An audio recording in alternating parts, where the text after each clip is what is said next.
Hello friends, welcome to the Kiran academy YouTube channel. Myself Sonali. So friends, last video में हमने functional components के बारे में discussion किया था। इस सीरीज का अभी नेक्स्ट वीडियो में आपको बताने जा रही हूँ how to create custom component, how to create custom functional based component और you can say user defined component. तो फंक्शनल बेस्ड ही यूजर डिफाइंड कंपोनेंट्स हमें कैसे क्रिएट करना है वो हमारा आज का सेशन है। सो विदाउट वेस्टिंग टाइम हम स्टार्ट करवा देते हैं। चलो अब हमारे स्क्रीन पे आ जाते हैं गाइज। सो स्क्रीन आपको विजिबल है। ये हमारा प्रीवियस वीडियो में हमने यहां तक का पार्ट कंप्लीट कर लिया था। app.js आपको कंप्लीटली मैंने अंडरस्टैंड किया। तो app.js में हमने 2 लाइंस राइट किए थे गाइज यहाँ पे। ओके, तो ये हमारे ऐप कंपोनेंट के 2 लाइंस हमने किए थे। अभी हम यहाँ पे गाइज ऐप कंपोनेंट को हमने index.js से रेंडर किया था। ये मैंने लास्ट वीडियो में आपको अच्छी तरह से बता दिया है। अभी हम यहाँ पे क्रिएट करते हैं कि user defined functional based component हम कैसे क्रिएट करेंगे, इसके स्टेप्स क्या क्या है। So first of all guys आपको जाना है src फोल्डर के अंडर में।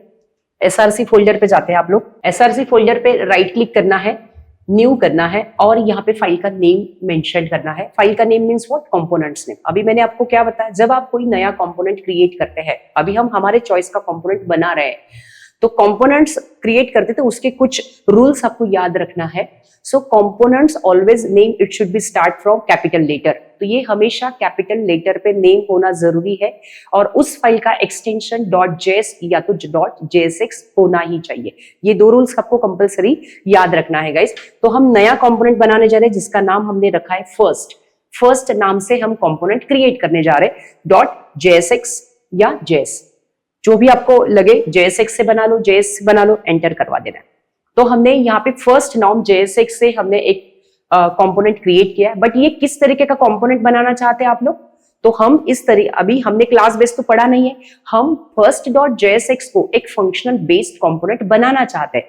तो याद करो गाइस, मैंने लास्ट सेशन में क्या स्टेप्स दिए थे। चलो मैं आपको क्वेश्चन करवाती हूँ, पहला स्टेप्स हमारा क्या होगा। चलो फ्रेंड्स बताओ, आप थोड़ा सोचेंगे और बताएंगे मुझे कि पहला स्टेप्स हमारा क्या होगा। मैंने आपको app.js को पूरा कंप्लीटली स्क्रैच से बताया था कि पहला स्टेप्स हमारा क्या होगा। अगर आपको आंसर आता है तो मुझे कमेंट में जरूर बताना है कि पहला स्टेप्स मेरा फंक्शनल बेस्ड कंपोनेंट क्रिएट करने में पहला स्टेप्स क्या होना चाहिए। आई होप आपने सोचा होगा और आपके माइंड में आया भी होगा कि पहला स्टेप्स हमारा इंपोर्ट रहेगा, जहां से हमें रिएक्ट को इंपोर्ट करना है। चलो तो हम कैसे लिखते हैं friends, import react from react. तो ये हमारा पहला स्टेप्स हमेशा रहेगा। Got it. तो रिएक्ट को हमें पहले इंपोर्ट करना है। चलो नेक्स्ट सेकेंड स्टेप भी आपको बताना है। तो फंक्शनल कंपोनेंट है, मतलब हम सिमिलर फंक्शन ही तो बनाते हैं। तो यहां पे हमें लिखना है फंक्शन, कीवर्ड तो लिखना है function. And what is the name of your component, तो हमारे कंपोनेंट का नेम क्या है, तो हमारे कंपोनेंट का नेम फर्स्ट है। तो फाइल का जो नेम है, मतलब कंपोनेंट का जो नेम होता है वही फंक्शन का नेम होना चाहिए। ये मिसमैच नहीं होना चाहिए। और एक रूल के कंपोनेंट का नेम का पहला लेटर हमेशा कैपिटल रहेगा और हमारे कंपोनेंट का नेम फर्स्ट है तो फंक्शन का नाम भी हम फर्स्ट ही लिखेंगे। पैरेंथेसिस देते हैं, करली ब्रैकेट्स हमारे आ जाते हैं, यहाँ पे करली ब्रैकेट्स रहते हैं और यहाँ पे हम यूज करते हैं return keyword. Perfect, return keyword. और रिटर्न में क्या डालते हैं हम गाइस, रिएक्ट फ्रैगमेंट। बिकॉज हम हमारे फर्स्ट कंपोनेंट से एक लाइन तो रिटर्न करने वाले हैं नहीं, हमें मोर देन 1 लाइंस को हमेशा रिटर्न करना होता है। तो हम यहाँ पे रिएक्ट फ्रैगमेंट का यूज करते हैं। So guys this is the syntax. तो अभी आपको समझ में आया होगा कि कैसे कंपोनेंट क्रिएट किया जाता है।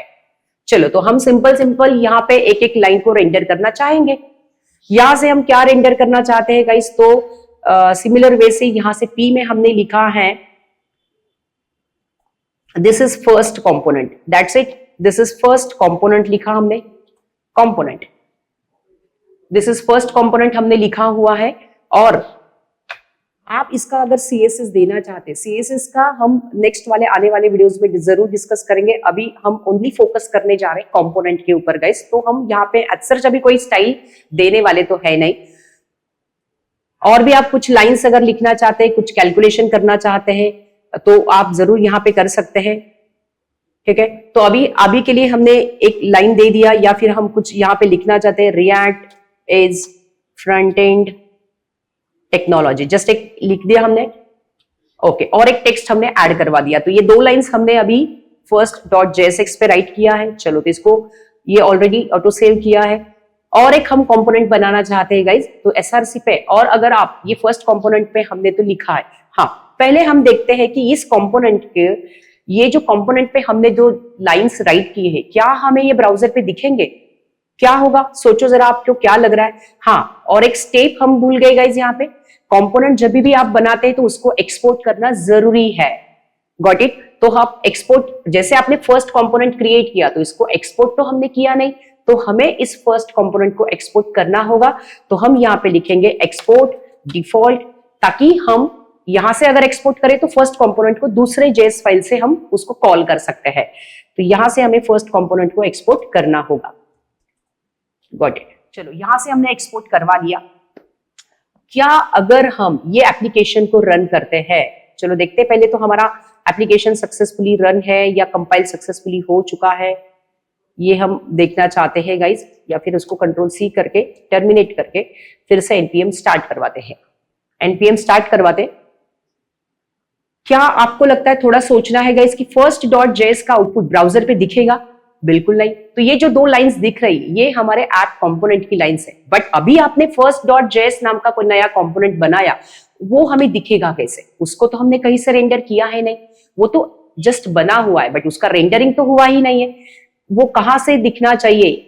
वहां से हमने JS6 को रेंडर किया, मतलब फर्स्ट कंपोनेंट में दो लाइंस रेंडर हो रही है, बट फर्स्ट कंपोनेंट दिखाना कहां पे है ये तो हमने बताया नहीं। तो लास्ट वाले सेशन में मैंने क्या बताया था, जो भी आप यूजर डिफाइन कोई कंपोनेंट बनाते हैं वो हमेशा ऐप कंपोनेंट, मतलब हमारे पेरेंट कंपोनेंट से ही रेंडर किए जाते हैं। यही फ्लो है। हमारा पेरेंट कंपोनेंट कौन सा है? तो हमारे एप्लीकेशन में पेरेंट कंपोनेंट ऐप कंपोनेंट होता है गाइज, और हम जो कंपोनेंट क्रिएट करते हैं वो हमेशा ऑलवेज वो चाइल्ड कंपोनेंट कहलाते हैं। तो जैसे हमने अभी first.js नाम का कंपोनेंट क्रिएट किया, तो ये हमारा चाइल्ड कंपोनेंट है। तो child component always render through the parent component. वो चाइल्ड कंपोनेंट हमेशा पेरेंट के थ्रू ही रेंडर किए जाते हैं। मतलब फर्स्ट को अगर आपको दिखाना है तो उसको ऐप के थ्रू ही दिखाना पड़ेगा, app.js के थ्रू। सो app.js में आ जाते हैं और हमें लगता है कि हमारे ये वाला जो हमारा कंपोनेंट है, जस्ट अ मिनट, आपको लगता है कि ये वाला आपका जो कंपोनेंट है उसके साथ साथ ये जो दो लाइन आपकी है, ये हमारी लाइंस ऐप की है। हम ये चाहते हैं कि ये दो लाइंस भी हमें मिले, ये दो लाइंस भी हमें आना चाहिए, और इसके नीचे हमारे first.js का आउटपुट भी दिखाना चाहिए।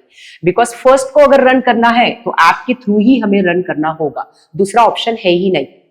तो हमें फर्स्ट अगर रेंडर करना है तो हम फर्स्ट को कैसे रेंडर करते हैं? किसी भी कंपोनेंट को ब्राउजर पे रेंडर करना है तो उसको एज अ टैग यूज करना है।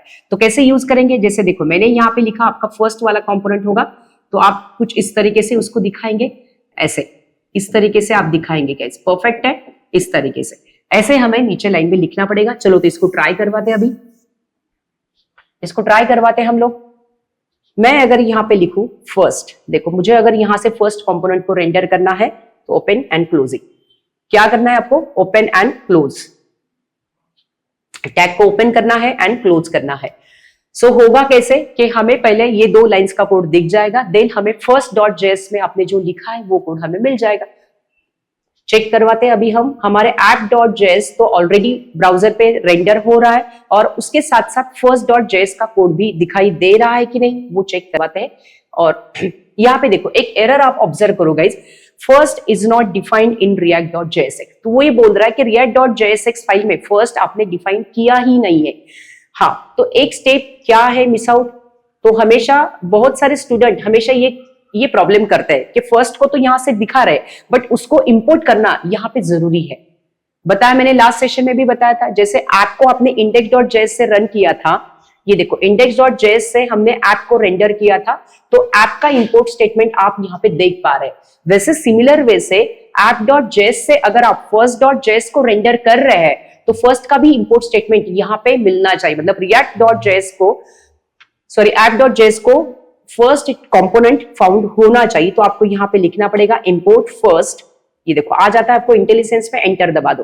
तो ये लाइन लिखना आपके लिए जरूरी है। जितने भी कंपोनेंट आप app.js से रेंडर करेंगे उनका इंपोर्ट स्टेटमेंट यहाँ पे आना बहुत जरूरी है, और यहाँ से हम रेंडर करेंगे।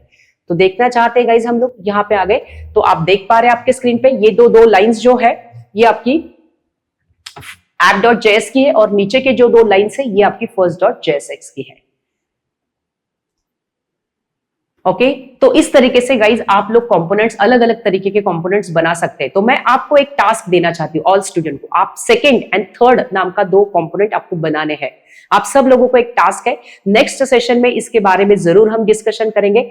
आप ट्राई करेंगे जैसे हमने फर्स्ट बनाया वैसे आपको सेकेंड नाम से कंपोनेंट बनाना है और एक थर्ड नाम से कंपोनेंट बनाना है। उसमें जो चाहो आप कोड डाल दो और उसको भी रेंडर करवा दो।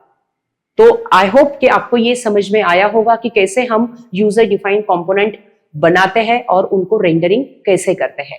तो ये बहुत ज्यादा इंपॉर्टेंट सेशन है गाइज, आगे भी हम इसके बारे में ही कंपोनेंट्स पे ही डिस्कशन करेंगे ताकि आपका ये कंसेप्ट एकदम से क्लियर हो जाए। तो अगर आपको ये वीडियो अच्छा लगा है गाइज, एंड तक अगर आपने वीडियो देखा है तो लाइक सब्सक्राइब करना है, आपके फ्रेंड्स को शेयर करना है गाइज, वीडियो का लिंक आपके फ्रेंड्स को शेयर करना है। और भी आप अगर कोई डीपर लेवल पे नॉलेज लेना चाहते हैं, कुछ अच्छे से जानकारी लेना चाहते हैं तो आपको नीचे नंबर दिया गया है, जरूर उसके ऊपर कॉल करके आगे इंफॉर्मेशन ले सकते हैं। Thank you for watching this video guys, bye bye.